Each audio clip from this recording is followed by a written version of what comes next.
Happy birthday, dear Mom. Happy birthday to you.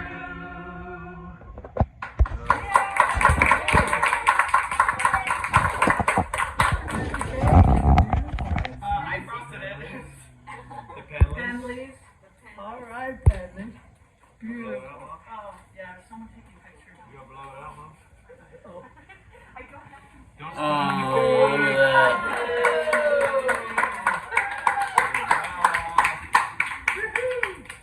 So we have this cake, we have cherry pie, we have... okay, I can be ready.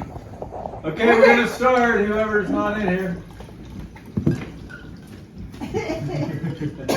Okay. So my story that I was going to tell about Mom is a lot of times Mom and I would go on trips together, like to Detroit or to Washington, D.C. to see Dodo. And I just remember this one time Mom and I were coming back from Washington, D.C. And I don't know if we're coming home. But anyway, we stopped at a roadside rest because we had to go to the bathroom, of course. And so right when we got out of the car, is torrential rain.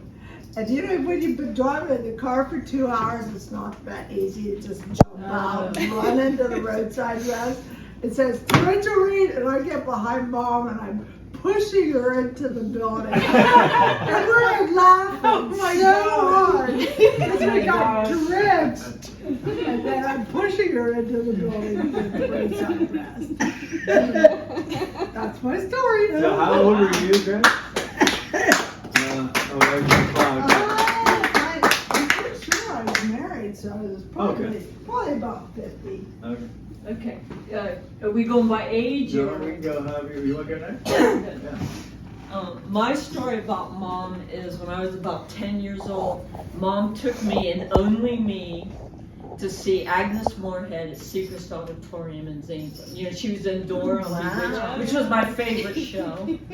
And she put me in a little dress, and I got the gloves all the way up the arms, walking in there at Seacrest Auditorium, and we got front row seats. Wow. How'd you do that, Mom? Anyway, front row seats. And their godmother is why. How? I guess so, yeah. And Dora is Mom's godmother. You guys know that? Yeah. And she, for a 10-year-old, she's very entertaining with all of her stories. You probably saw on Bewitched, she's very animated, and I just felt so important to be all dressed up and be with Mom all by myself with the long gloves. And I can't remember if I was wearing my tap shoes. Congratulations. Tap, tap, tap, and it echoes, you know, making it echo more and more. Yeah. That's my story.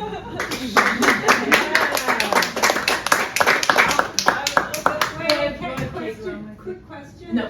Agnes Moorehead? Yes. Oh, yeah. Is your godmother? Yes.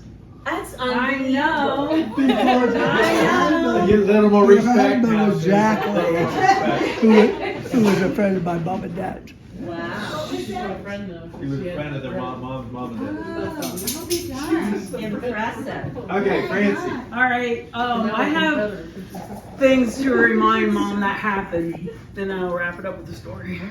I thought some of the few ways Mom's affected me.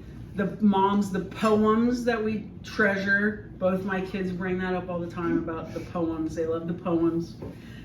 Grocery shopping. I remember we would go to Armco sometimes the day Dad got the paycheck because we needed the paycheck, and we would cash it, and then we put this many dollars in an envelope, and then that's what we were supposed to keep our grocery bill within. And that's how I just didn't realize till I was thinking about this, how I learned to estimate with math, because as we put things in the cart, she'd be going, no, we don't need to know exact, we just need to make sure when we get to checkout we have enough money. She'll be, okay, that's about $1, that's about $2.50, and I'd be adding it up.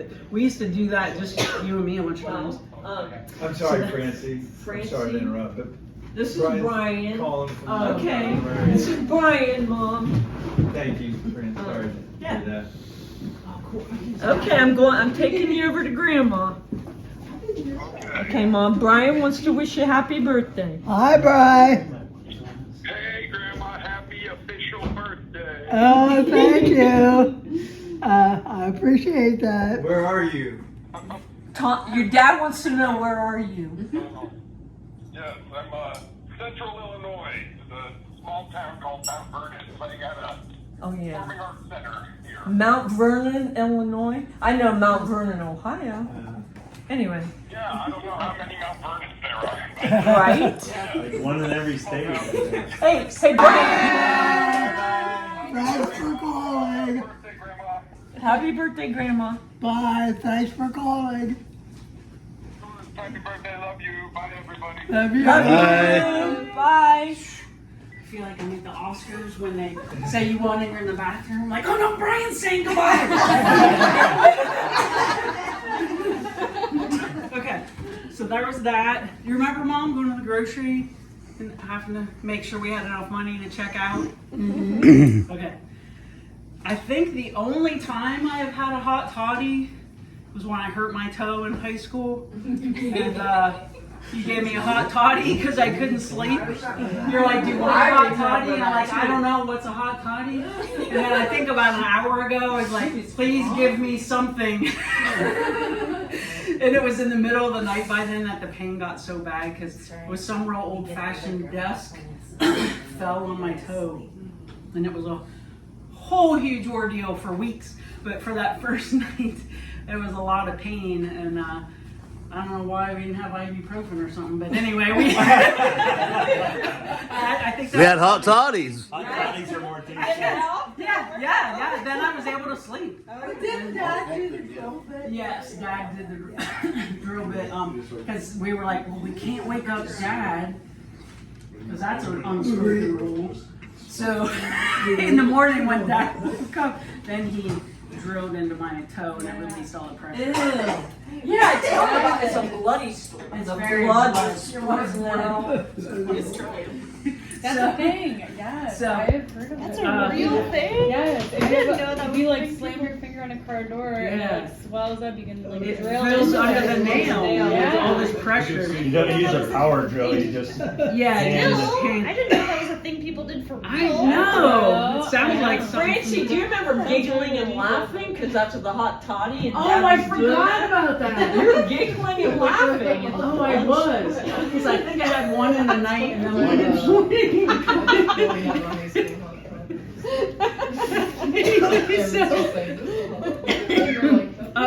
So I was trying to think, you know, we've celebrated so many milestones as a family, and I thought, what is something else I haven't just always already said? So I was trying to think, I mean, that's always good to review, but I thought, and what else is like specific to me? And so you guys all know how to make desserts all the time.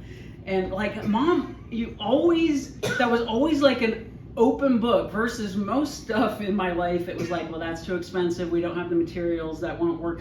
Dessert, it was always like, open any recipe you can find anywhere.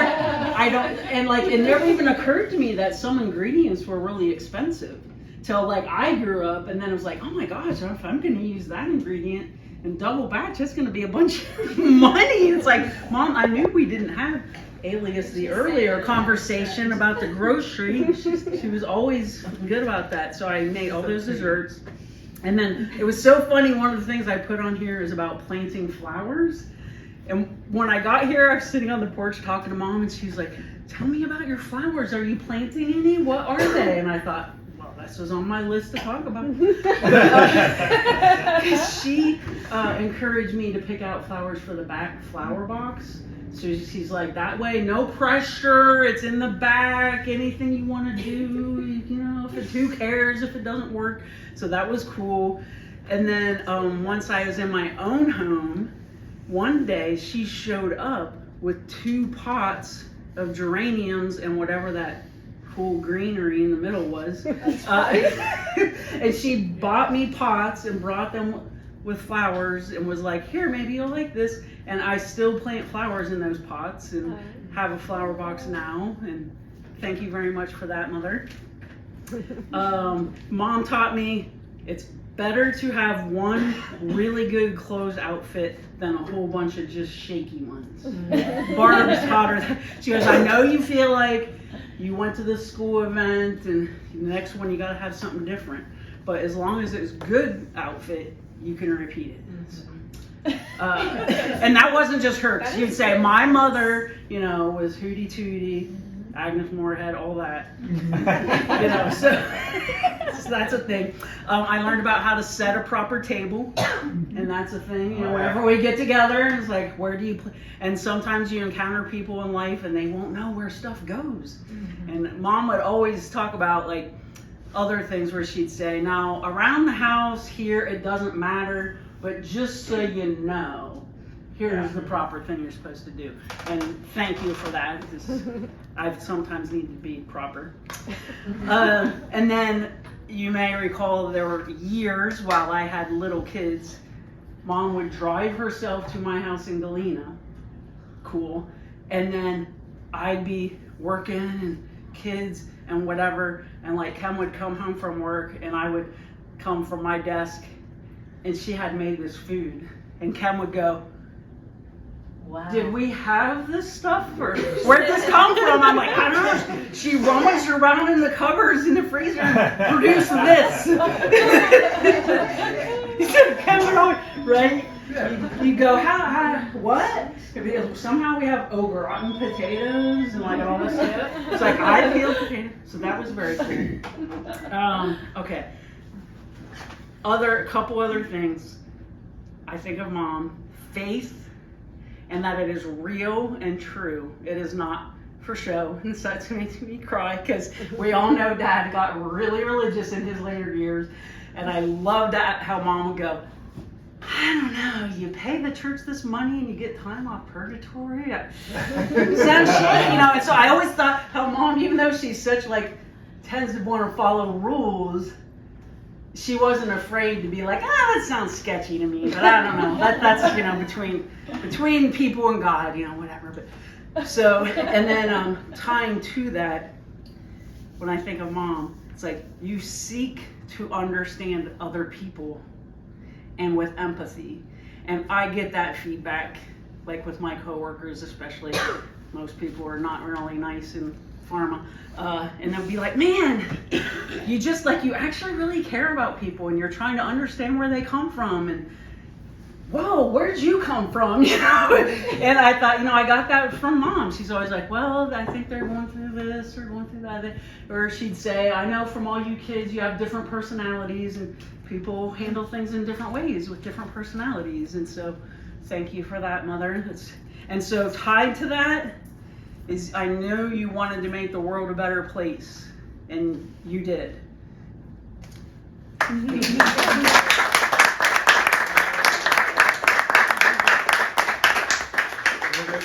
guess I'll go next before more people show me up.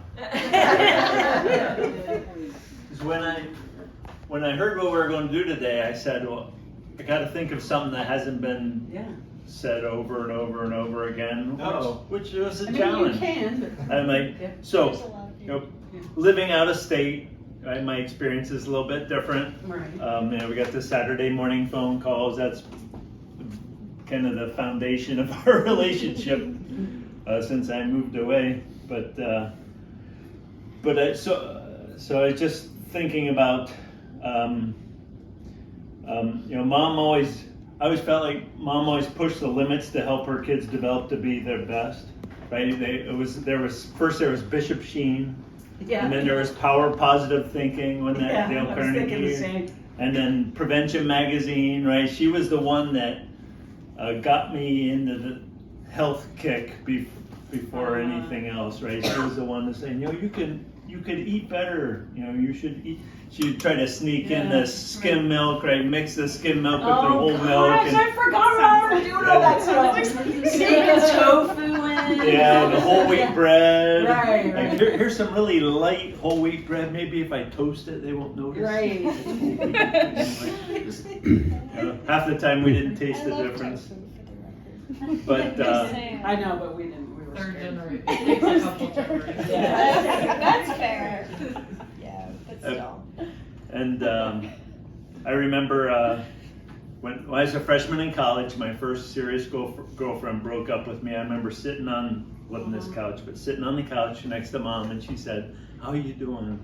And I just burst into tears, put my head in her lap, and just sobbed for, I don't know how long, it was a very long time. That all went down though, Chuck. That's what Yeah, you're it went all uphill from there.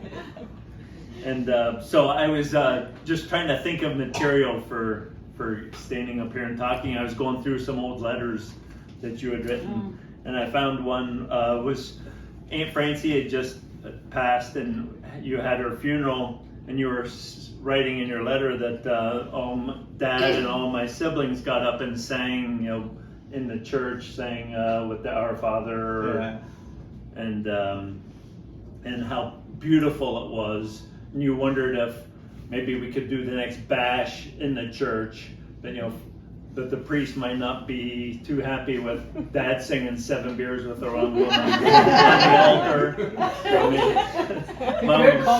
Mom wrote the greatest letters, so entertaining.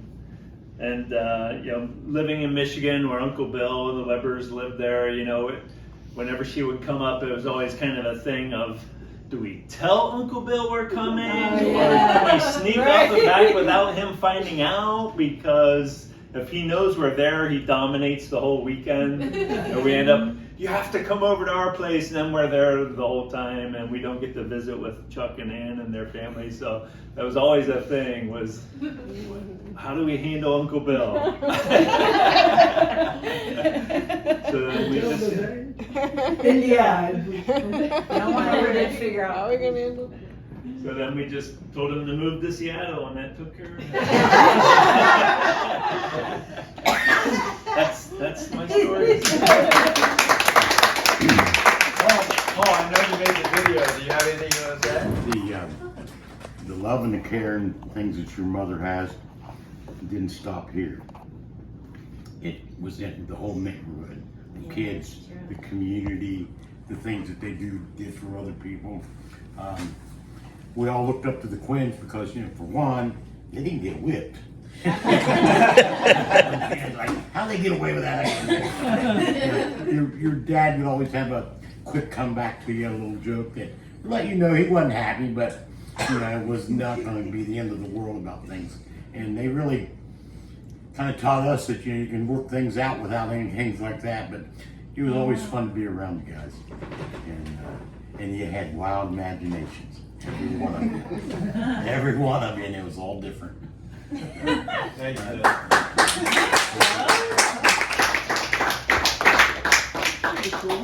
Mom, your sense of humor. I think that's your superpower. Your sense of humor. You're faced with challenges, you always find a way to laugh about it. So thank you for, I think that's a valuable lesson that I learned and you shared with all of us. Thank you. Thank you. I will also say I was just in the kitchen with, it was either Gretchen or Susan. It was someone else who's sitting in this room right now. And we were just talking about Grandma, and we both agreed that I think you were really one of the first powerful women in our lives for both of us. And I know I've told my mom about that, I've had a ton of people ask me, oh, did you have any qualms about going into a STEM field as a woman? Especially, my graduating class was 4% non-men. In computer science, in software engineering. I never thought about it. I have such a strong mom in the STEM field, and I asked you the same question. You're like, I guess I never thought about it. I have such a strong mom too. So you just kind of bred this line of people who didn't know that their gender could be something they had to overcome. So I think really you're one of the strongest women in this room, and it's all because of you.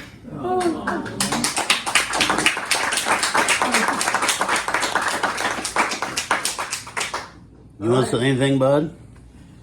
Thank you, everybody. I enjoyed it.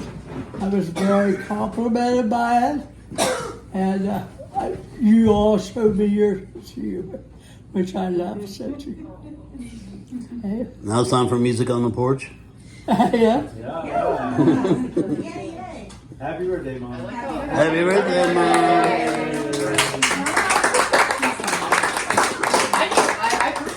Are you there? I think Paul's talking.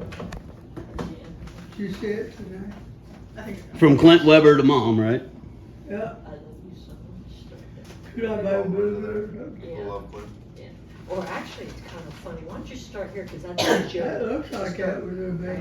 Yeah, that's it. It's it. Yeah, that's fine. So, Go ahead, Pat. Okay, this will be my contribution. Clint Weber wrote this to Mom. Clint is Mom's godson as well as my first cousin. Okay, I know that Weber ego, so maybe I'll stop there. That is one attribute you could never match my dad, thank God. I love you so much, Aunt Mags, and I certainly hope your days are filled with peace and love. I think about you quite often and hope you can feel my love for you from 1,000 miles away. Love, Clint.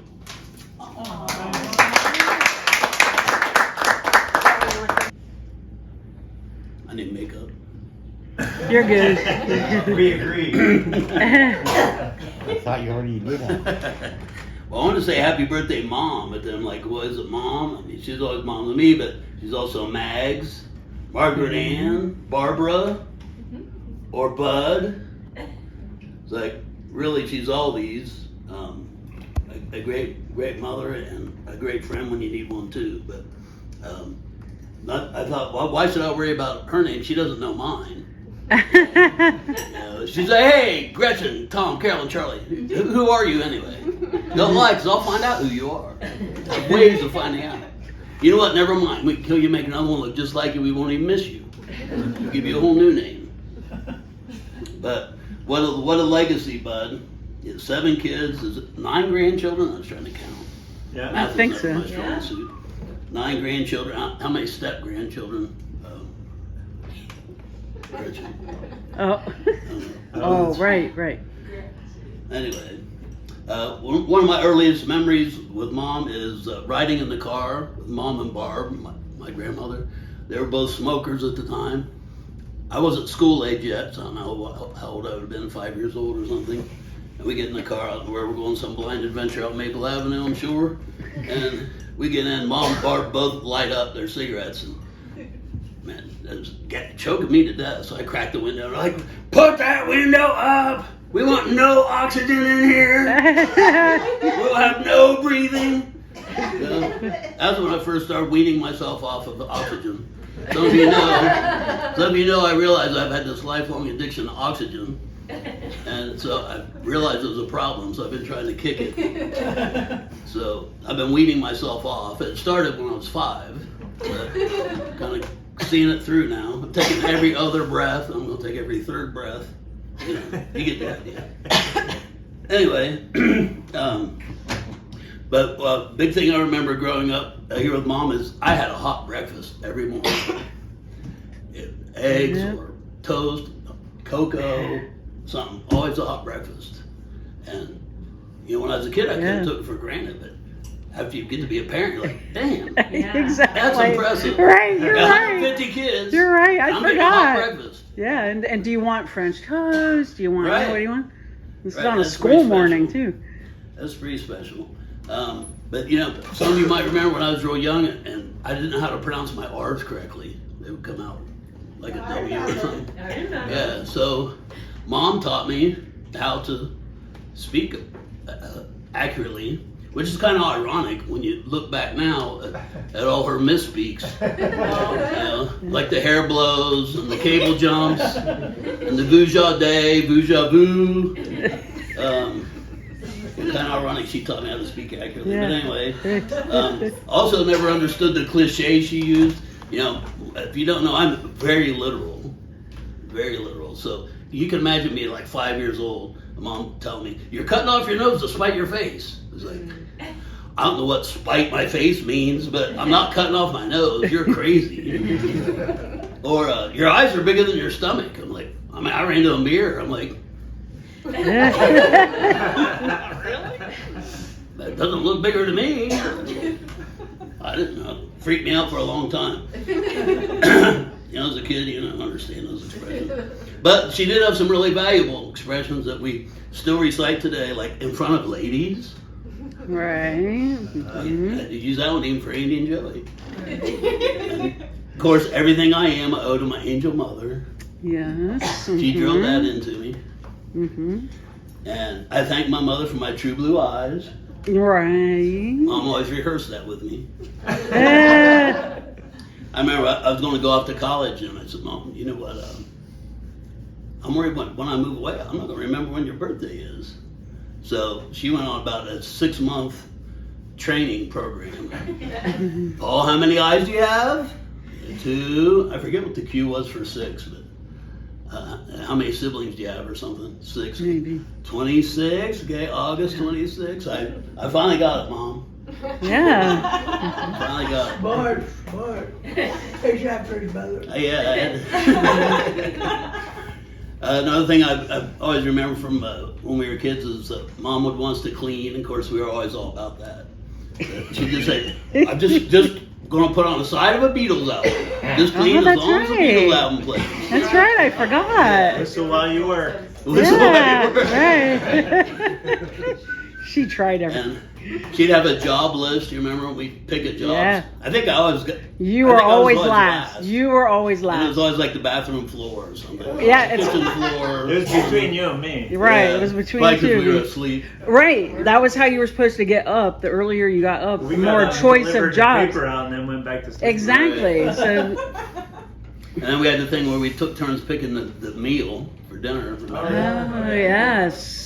Yeah. Hamburgers. He always picked those wheel spaghettis. I'm like, what's that wheel spaghetti stuff you're always picking? I had Welsh rarebit. That too. But you go, why won't I have those wheels Tom for a had while? chip beef and hash. This. Disgusting. Chuck had a hot fudge cakes. Oh, good choice, Chuck. But you know, one thing with Mom is always an adventure. Going out to Sticker Park or other adventures have been well documented. One of my favorite was her getting lost going to Detroit and randomly deciding to follow this semi because it's got to be going to Detroit. I'll just follow that semi right into the way station. Fortunately, she wasn't overweight and they allowed her to continue. It doesn't help that she never knew a right from wrong, or right from left, or right from wrong. Like the blonde leading the blind.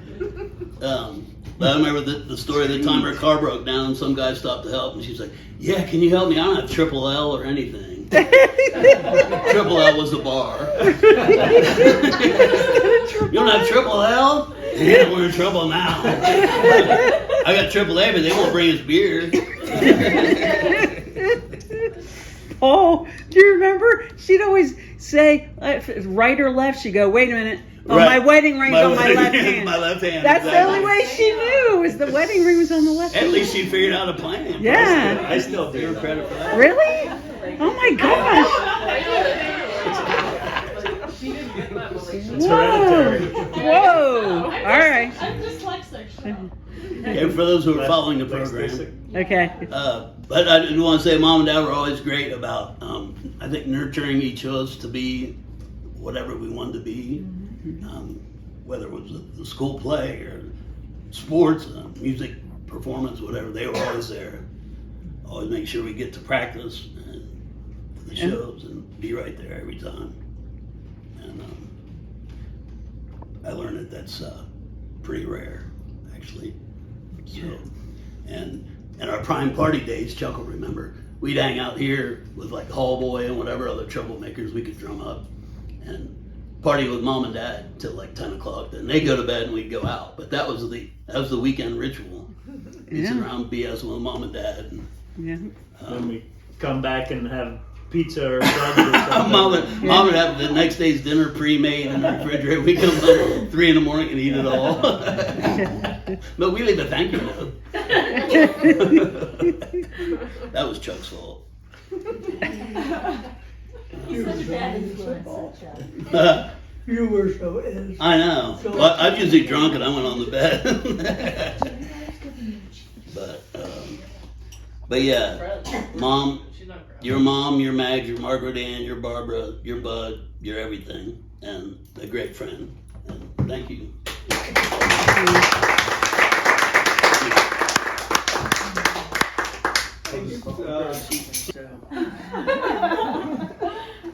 So I've always treasured the time I had with Mom. You know, to have all of us kids, to have one-on-one time with Mom was special.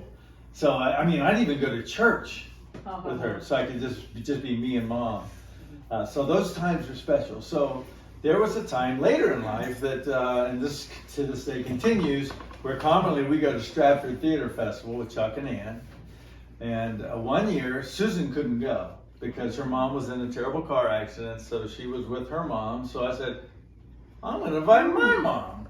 I can spend a 10-hour drive in a car with my mom. This is sweet. I can't think of anything better. So that going all the way up, Mom and I chatted nonstop. It was just wonderful. And we had a great experience, even though Chuck was there. And great experience. Now, coming home, I proceeded to tell Mom about the 2 prior times we had gone up. So let's start with the first of those 2 times. Susan was driving, and we were coming up to the border. So we came up to, and there's a little line where you're supposed to stop. And when someone's seeing the gate agent, and then they pull away, and then they give you a signal, and then you pull up. So there was someone at the gate. They pulled away, and Susan pulled up without waiting for the signal. And the guy just ripped her a new one. Oh, I didn't tell you to pull up. Yeah. I said, okay. So I remember that. So then the second time, I'm telling Mom this story as we're approaching the border. Then the second time, I was driving, and I remember what happened last year. So I said, okay, I am going to wait until I get a signal. So the guy pulls away, and I'm waiting for a signal, and I'm waiting for a signal. No signal. I'm going to go. And I pull up, and he goes, why didn't you pull up? I said, I was waiting for a signal last year. Why did you yell at you? And he goes, turn off your motor, give me your keys. And he proceeded to take everything out of the car, go through everything in the car because I got a little heated with it. Okay, so I told Mom those 2 stories as we're pulling up to the border. Oh no. And by the way, at the time, before Mom had her knee replacements, and my arthritis wasn't very good. But we pull up to the gate, and the guy goes, who are you? What are you? And he goes, I'm sorry.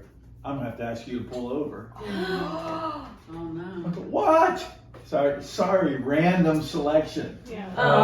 So we're pulled over, and we get out, and Mom gets out, and she's like, and I get out, and I'm like, I looked over at the border agent, and he's like, I'm pretty sure they're terrorists, but that was just such a great time along. I always remember those times, hours we had one-on-one together. So that's my story. Does anyone else want to have a story? You don't have to be a primary I only wanted to say, this is what I remember about your table. You know, I've been with her since I was 15. Yeah. And I remember you and Tom at that table with these kids. And I just thought you were the freaking Brady Bunch. And it touched my heart. Can I be And I Margaret? love you. That's so cool. Mom, I just want to thank you because your goal was to raise 7 kids and put them out in the world, 7 good people out in the world. That was your goal. I think you did it. And you got 6 of us at least. I was afraid I was taking too long, so I left this one off.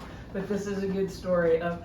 So Mom and I had some trips together too, to Champaign-Urbana, Illinois, because I had a whole bunch of times I was driving there for work, and so it's like that's all that drive time. So she started coming with me. So that was always fun. So there was always some adventure with Mom. You know, just this was like we'd stay at like the Hampton Inn, I think, and they had these home baked cookies that when you came in, you know, you're checked in, and so then it all became about, do they have the fresh cookies now? Are they out? Are they fresh? Do we smell it or whatever? So that always was a big joke. And then Mom was always big on the exercising, and so the hotel had an agreement with the university with their pool. So we'd always go swimming. So I'd be tired because I worked all day, and then she'd be like, "Okay, time to go exercise," you know. So we'd get in the pool, and it was like ice every time. Whenever it was, Mom, it's invigorating, you know. That's right, Tiger up the I'm in heaven. And the other place that we would go is visit Carolyn when she lived in the Chicago area. So that was a whole big thing. It was my freshman year in college. That's how I learned a lot about the interstates and how they worked, because I'd map it all out with Dad ahead, and he was very good about that. We all planned. And so one of the times we went, you know, we're used to Tom's Ice Cream Bowl, and you've all been there in those portion sizes. But so here we are, like, okay, we're visiting Carolyn. What are we gonna do? Well, look, there's a Baskin Robbins 31 flavors. We're always like to get a treat when we're out, you know. So we both got 2 scoops, Carolyn and I. But Mom was like, I'm just gonna get 1 scoop. That's it. Just 1 scoop on my cone. It was like smaller than this wine glass. That scoop looked so, you know how the serving size, you know, was a half a cup on the ice cream container, you know, that it was so small that she was kind of like, wow, I didn't know it was going to be this small. So then it was this whole thing that we joked about. How was Mom going to get more ice cream without feeling embarrassed about going back up to the person? And so she was all like, do you think if I just act differently, like they go, should I put a mask that on? was, yeah, she was like, do you guys have a scarf? Maybe I could like fling a scarf across my thing and kind of go up, and yes, I would like more of it. But so I mean, it was like the simplest thing, you know. You would have fun, and that's, I guess, part of why I never felt like I needed a lot of grandiose things, because we had fun just doing that stuff. Ordering ice cream was fun, so thank you. I thought I would add that. Yeah. Small story to add, maybe just because I want to stand and be looked at, but I'm going to tell it for my mom, because I'm not even sure you remember this happened. You guys know my mom had surgery on her finger recently. They put her under general anesthesia. She's like just starting to come out. They take me back, and she is talking at the nurse a little bit, like doesn't even really have her eyes open. I get back there, and one of the first things Mom says to me, you know, I'm here, like, how did it go? Is it okay? I'm here. Do you need anything? She's just like, tell the nurse my mom's mission in life. And I'm like, what did you say? And Mom's like, I'm too tired. Tell her the mission in life. And I'm like, Grandma had a mission that she didn't want to just be a good person. She wanted to raise good people too. And I'm like looking at my mom. I'm like, this is what you're talking about, right? And she's just like out. And I'm like, well, but just that's how much of an effect you've had on her, that her saying to me, tell the nurse my mission in life. I knew what she was talking about. Yes. And then it's not a specific story, but it's a lot of little stories together. But I obviously have 2 very different parents that I've learned a lot of things from. Mom taught me how to do things well to the best of my ability, even if it breaks my back. Dad taught me how to get by, even if I don't have enough. But Grandma, honestly, what you taught me is that no matter what I'm doing, what face I'm showing the world, if I do it with confidence and love, that's what matters more than anything. So to even get out there and do things I'm not great at, as long as I'm there with those things, they'll be fine. Anybody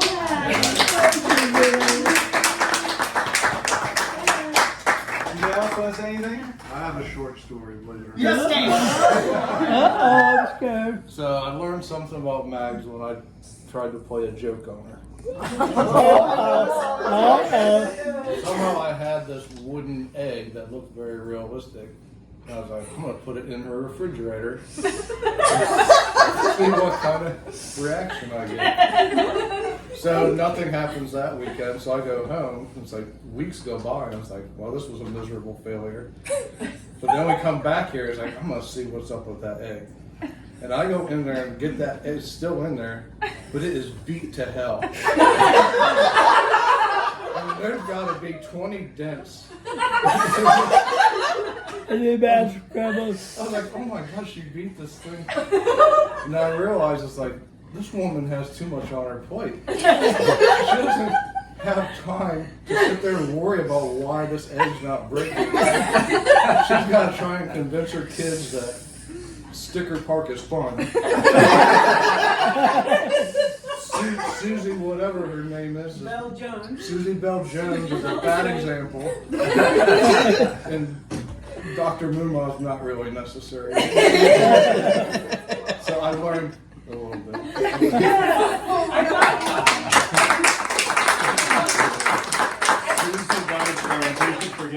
You asked her about it, and she was like, "Oh yeah, I don't know." I'd get it out and go, "I don't know why that's not breaking." She put it back and then tried to do it later. It's still good. I have something to say. So I don't remember when this started, but for like years now, I feel like a thing amongst like grandma and a bunch of other people in the family has been like different clubs. Oh, right. There's the in-law club, Yes. the Virgo club, Oh, right. of which Chelsea is now a Okay. esteemed member. Middle child. Child club, very important. Eldest daughter club, which came about, I don't remember how many years ago. But After Aunt Ursula had passed. okay, I don't remember. I don't remember when that was. Before that, she was only the youngest daughter. Right. I don't know where I was going with this. Just that I'm so honored to be a member of any club that you're in. I'm so honored to be grouped in with you in any way, whether it's by blood or by, Club. whatever arbitrary club you come up with. I am so happy to be a part of it in any way. So thank you for making these relationships fun, like in any way you can. Because I know we don't see each other in person that often, but thank you for giving me that much to hold on to. I really appreciate it.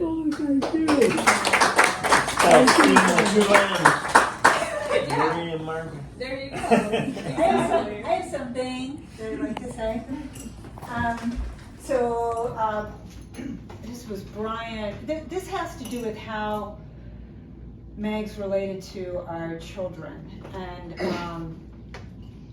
I always felt like the kids were always happy here, and it was a home that they could come to, and there weren't precious things all around that they may break or something. It was just an easy place to be, and I was always just so very grateful for that. But you also gave really good advice, but you didn't give it in a way that was very conspicuous advice. I remember one time, feeling anxious about certain things that the kids were doing. They were toddlers, and I kind of forget exactly what it was. It could have been like anything, like Brian's picking his nose on the playground, or Brian did do some interesting things in preschool, but I'm not going to do that. Just remember sharing things like that. This isn't his moment. Right. And you said, and it was interesting, only in retrospect did I realize that was really good advice, and you were couching it as gently as possible. And you said, I think sometimes children can suffer from too much attention. Oh. So in other words, my first child, and just like everything he's doing, is it normal? Is it okay? Is it, going to grow up to be an axe murderer? Is this okay? And, I think sometimes children suffer from too much. So for that, and just being you, boy, you are just amazing. I loved you before I married your oldest son. And I loved you, so I had to marry your oldest son. But I love you dearly. There's no one like you, and we're so lucky to have you in our lives. Yeah.